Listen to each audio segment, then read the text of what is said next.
Everyone, आज की हमारे वीडियो में हम बात करने वाले हैं उन लोगों की जो कि कभी भी कोई एक्सीडेंट होता है या कोई इमरजेंसी होती है उस टाइम पर वहाँ जो विक्टिम्स होते हैं उनकी हेल्प करते हैं। और इस कॉन्सेप्ट को नाम दिया गया है गुड समैरिटन का। इनके लिए एक लॉ भी बनाया गया था 2016 के अंदर जिसका नाम था गुड समैरिटन लॉ, लेकिन बाद में जो 2019 मोटर व्हीकल्स एक्ट आया उसी के अंदर इसको शामिल कर दिया गया था। इस लॉ का जो मेन पर्पस था वो यही था कि जो लोग ऐसे लोगों की मदद करते हैं, इमरजेंसी सिचुएशन में मदद करते हैं, उन्हें प्रोटेक्ट किया जा सके। और इसी कॉन्सेप्ट को एनकरेज करने के लिए हर साल नेशनल गुड समैरिटन्स डे भी मनाया जाता है ऑन 13 मार्च, ताकि रिकग्नाइज किया जा सके उनकी गुड डीड्स को।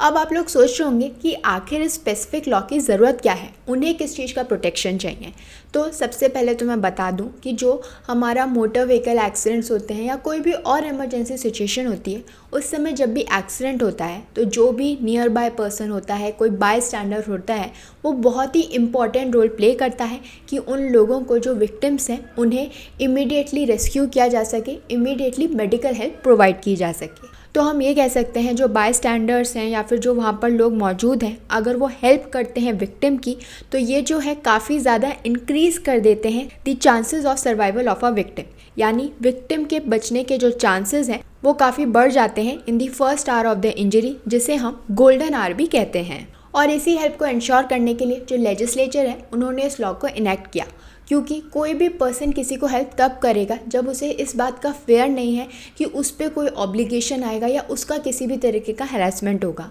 तो ये जो लॉ है वो इंश्योर करता है कि ये जो बाय स्टैंडर्ड्स हैं या जो भी लोग मदद कर रहे हैं इन विक्टिम्स की, वो प्रोटेक्टेड है, उन्हें किसी भी तरीके का फेयर या फिर हरासमेंट जो है वो फेस नहीं करना पड़ेगा। और इसीलिए जो सुप्रीम कोर्ट है उन्होंने इफ़ेक्ट किया, उन्होंने लाया दिस गुड समैरिटन लॉ। तो इस लॉ के अकॉर्डिंग जो गुड समैरिटन्स हैं, यानी वो पर्सन जो कि वॉलंटरीली यानी खुद से गुड फेथ में अच्छी भावना से जो है बिना किसी एक्सपेक्टेशन के, बिना किसी रिवॉर्ड की एक्सपेक्टेशन के जो है विक्टिम की हेल्प करता है, ताकि उसे जल्द से जल्द जो है मेडिकल या फिर जो भी नॉन मेडिकल केयर है या किसी भी तरीके की असिस्टेंस जो है वो उस पर्सन को मिल सके उस जगह पर जहाँ पर ये एक्सीडेंट हुआ है। तो फॉर एग्जांपल जो पहली मदद किसी भी विक्टिम को चाहिए होती है वो ये है कि उस पर्सन को जो है हॉस्पिटल ले जाया जाए। अब ये जो असिस्टेंस है ये काफ़ी सारी इमरजेंसीज में जो है ज़रूरत होती है। सबसे पहला है रोड एक्सीडेंट्स, यानी जो भी विक्टिम्स हैं, जो भी लोग जिनका एक्सीडेंट हुआ है, जिनको इंजरी हुई है, चोट लगी है,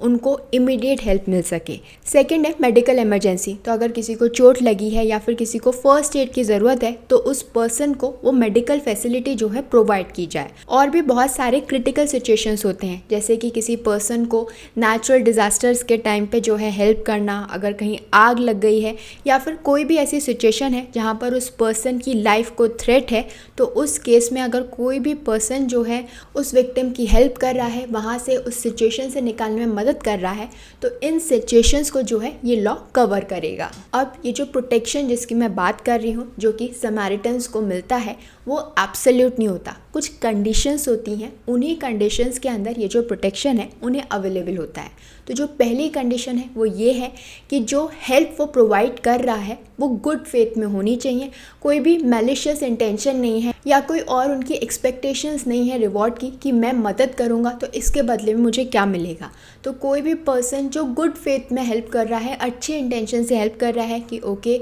इस पर्सन, ये जो पर्सन है वो इस सिचुएशन में फंस गया है और अब इसे मदद की ज़रूरत है, तो मैं इसकी मदद कर देता हूँ without any intention, without any expectation. Second जो कंडीशन है वो है रीजनेबल केयर, यानी जो भी पर्सन जो है उस विक्टिम की हेल्प कर रहा है वो जो है रीज़नेबल केयर कर रहा है, यानी जो भी उन्होंने मदद की है वो ज़रूरी थी, अपनी स्किल यूज़ करके दी है। ऐसा नहीं कि वो पर्सन ठीक हो सकता था लेकिन उल्टा सॉल्यूशन बता दिया, उसके साथ जो भी किया वो गलत किया। तो एक रीज़नेबल केयर की है कि भाई एक लेमैन है, अगर मैं किसी को बचाने जाती हूँ, अगर किसी का एक्सीडेंट हुआ है तो क्या करूँगी, सबसे पहले उसका थोड़ा बहुत फर्स्ट एड करूँगी जो भी उस समय अवेलेबल होगा और इमीडिएटली उसे हॉस्पिटल लेके जाऊँगी। तो ये एक रीज़नेबल केयर होगी जो कि एक पर्सन अपनी स्किल यूज़ करके करेगा, लेकिन वो कुछ ऐसा नहीं कर सकता जिससे उसका बुरा हो जाए। और थर्ड कंडीशन ये है, जैसे ही उस पर्सन ने उस विक्टिम की हेल्प की है जिसका एक्सीडेंट हुआ है, उस बारे में उन्हें रिपोर्ट करना पड़ेगा, या तो पुलिस के पास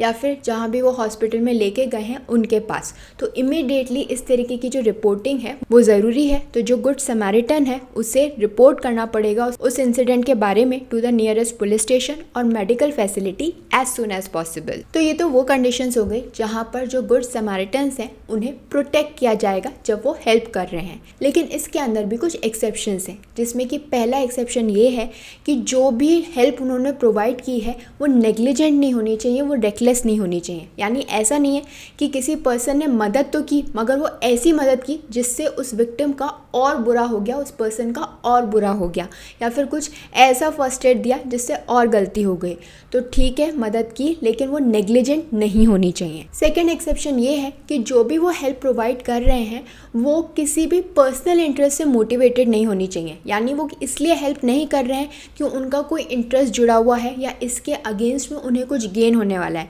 तो अगर इस पर्पस से उन्होंने की है तो उन्हें इस लॉ के अंदर प्रोटेक्शन नहीं मिलेगा। और लास्ट जो एक्सेप्शन है वो ये है कि अगर आप किसी की मदद इसलिए कर रहे हो कि वो पार्ट है एक क्रिमिनल एक्टिविटी का, यानी कोई ऑफेंस हुआ है और उसके अंदर अगर किसी को हेल्प चाहिए या कोई किसी को चोट लग गई है, उस टाइम पे अगर किसी की मदद की जा रही है तो ये गुड समैरिटन लॉ के अंदर उसे प्रोटेक्शन नहीं मिलेगा। तो ये तो वो हो गई कंडीशंस कि कब जो है गुड समैरिटन्स को प्रोटेक्ट किया जाएगा, और ये बात हो गई एक्सेप्शंस की कि कब उन्हें ये प्रोटेक्शन नहीं मिलेगा। अब ये जो गुड समैरिटन्स हैं इनके पास कुछ राइट्स भी होते हैं, तो अब हम उन राइट्स के बारे में समझ लेते हैं। तो पहला राइट तो ये है कि जो गुड समैरिटन्स हैं वो अगर जो एक्सीडेंट हुआ है उसके अंदर जो विक्टिम है उसे हॉस्पिटल लेके जाते हैं तो उन्हें अलाउ करना होगा कि जैसे ही उन्होंने उस पर्सन को हॉस्पिटल पहुंचाया तो वो इमीडिएटली वहां से जा सकते हैं और उनसे कोई भी क्वेश्चंस जो हैं पूछे नहीं जाएंगे, क्योंकि उन्होंने सिर्फ हेल्प की थी। उस सिचुएशन के बारे में, उस एक्सीडेंट के बारे में उनसे ज़्यादा सवाल जवाब नहीं किए जाएंगे, उन्हें रोका नहीं जाएगा और वो इमीडिएटली लीव कर सकते हैं। सेकेंड राइट जो है वो ये है कि जो गुड समैरिटन्स हैं उन्हें कॉम्पनसेशन मिलना चाहिए, रिवॉर्ड मिलना चाहिए in a manner specified by the state government. और ये रिवॉर्ड और कॉम्पनसेशन भी इसलिए मिलता है ताकि उन्हें एनकरेज किया जा सके कि आगे भी इस तरीके की जो हेल्प है वो प्रोवाइड की जा सके। थर्ड राइट ये है कि अगर उस एक्सीडेंट से किसी भी तरीके की क्रिमिनल या फिर सिविल लाइबिलिटी अराइज होती है, यानी किसी को भी पनिशमेंट मिल रहा है, तो उस केस में जो गुड समैरिटन्स हैं जिन्होंने सिर्फ हेल्प की थी कि वो कैसे भी उस विक्टिम को जो है मदद कर सकें, उसे हॉस्पिटल पहुंचा सकें या कोई भी और मदद, तो उस केस में उनके ऊपर किसी भी तरीके की सिविल या क्रिमिनल लाइबिलिटी नहीं आएगी। देन उनके पास ये राइट है कि वो रिपोर्ट कर सकते हैं इस एक्सीडेंट के बारे में anonymously to the police station on the phone, क्योंकि अभी हमने पहले समझा था कि जो गुड समैरिटन्स होते हैं इन्हें तभी प्रोटेक्ट किया जाएगा जब वो उस इंसिडेंट के बारे में रिपोर्ट करते हैं। हाँ, रिपोर्टिंग करना ज़रूरी है, लेकिन ये ज़रूरी नहीं है कि ये जो लोग हैं वो अपनी आइडेंटिटी रिवील करें। सपोज़ करें कि बहुत भयंकर एक्सीडेंट हुआ है, उन्होंने हेल्प कर दी थी, लेकिन अब वो इस एक्सीडेंट से अपने आप को दूर रखना चाहते हैं, अपनी आइडेंटिटी रिवील नहीं करना चाहते हैं, तो ये पावर उनके पास है, ये राइट उनके पास है। तो रिपोर्ट तो उन्हें करना पड़ेगा पुलिस स्टेशन के पास, लेकिन अपनी आइडेंटिटी वो रिवील नहीं करें, ये ऑप्शन उनके पास है। और ऐसा ज़रूरी भी नहीं है कि वो पुलिस स्टेशन जाके ही रिपोर्ट करें, वो फ़ोन पर भी रिपोर्ट कर सकते हैं। और ये जो राइट उनके पास पुलिस कंप्लेंट फाइल करते समय, यही सेम राइट उनके पास तब भी है जब वो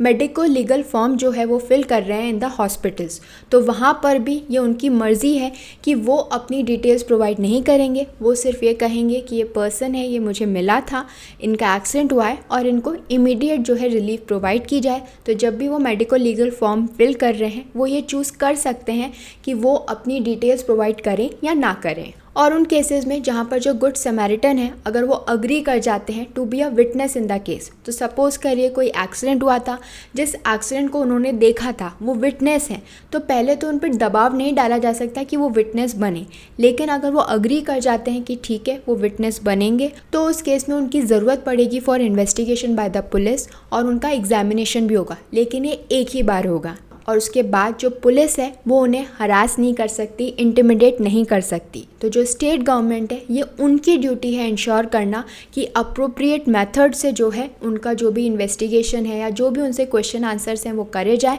और उनको हरास ना किया जाए। ये सब जो भी इन्वेस्टिगेशन होगी ये एक ही बार होगी, बार बार नहीं होगी। तो एक बार में जो पूछना चाहें वो पूछा जा सकता है, इसके बाद उन्हें बार बार जो है इस पूरे प्रोसेस से नहीं गुजरना पड़े। और जब भी ये जो गुड समैरिटन है जब वो लोग किसी भी विक्टिम को हॉस्पिटल लेके जाते हैं तो जो हॉस्पिटल अथॉरिटीज़ है या जो डॉक्टर है वो इनसे डिमांड नहीं कर सकता कि वो पेमेंट करें, जो भी कॉस्ट आ रही है उसका पेमेंट वो करें। नहीं, ये डिमांड जो है वो हॉस्पिटल इन गुड समैरिटन से नहीं कर सकता। इनफैक्ट अगर कोई भी डॉक्टर या कोई भी हॉस्पिटल जो है वो मेडिकल केयर देने से मना कर देता है, इमरजेंसी सिचुएशन में कुछ भी उन्हें प्रोवाइड नहीं करता, तो ये एक प्रोफेशनल मिसकंडक्ट माना जाएगा and will become a cause for disciplinary action. तो अगर आप भी कभी ऐसा एक्सीडेंट जो है विटनेस करते हैं और आपको लगता है कि आप हेल्प कर सकते हैं उस विक्टिम की, तो सबसे पहले तो आप कांटेक्ट कर सकते हैं to the national highway helpline at 1033 ताकि आप उस विक्टिम की हेल्प कर सकें, जिस पर्सन का एक्सीडेंट हुआ है उसकी हेल्प कर सकें।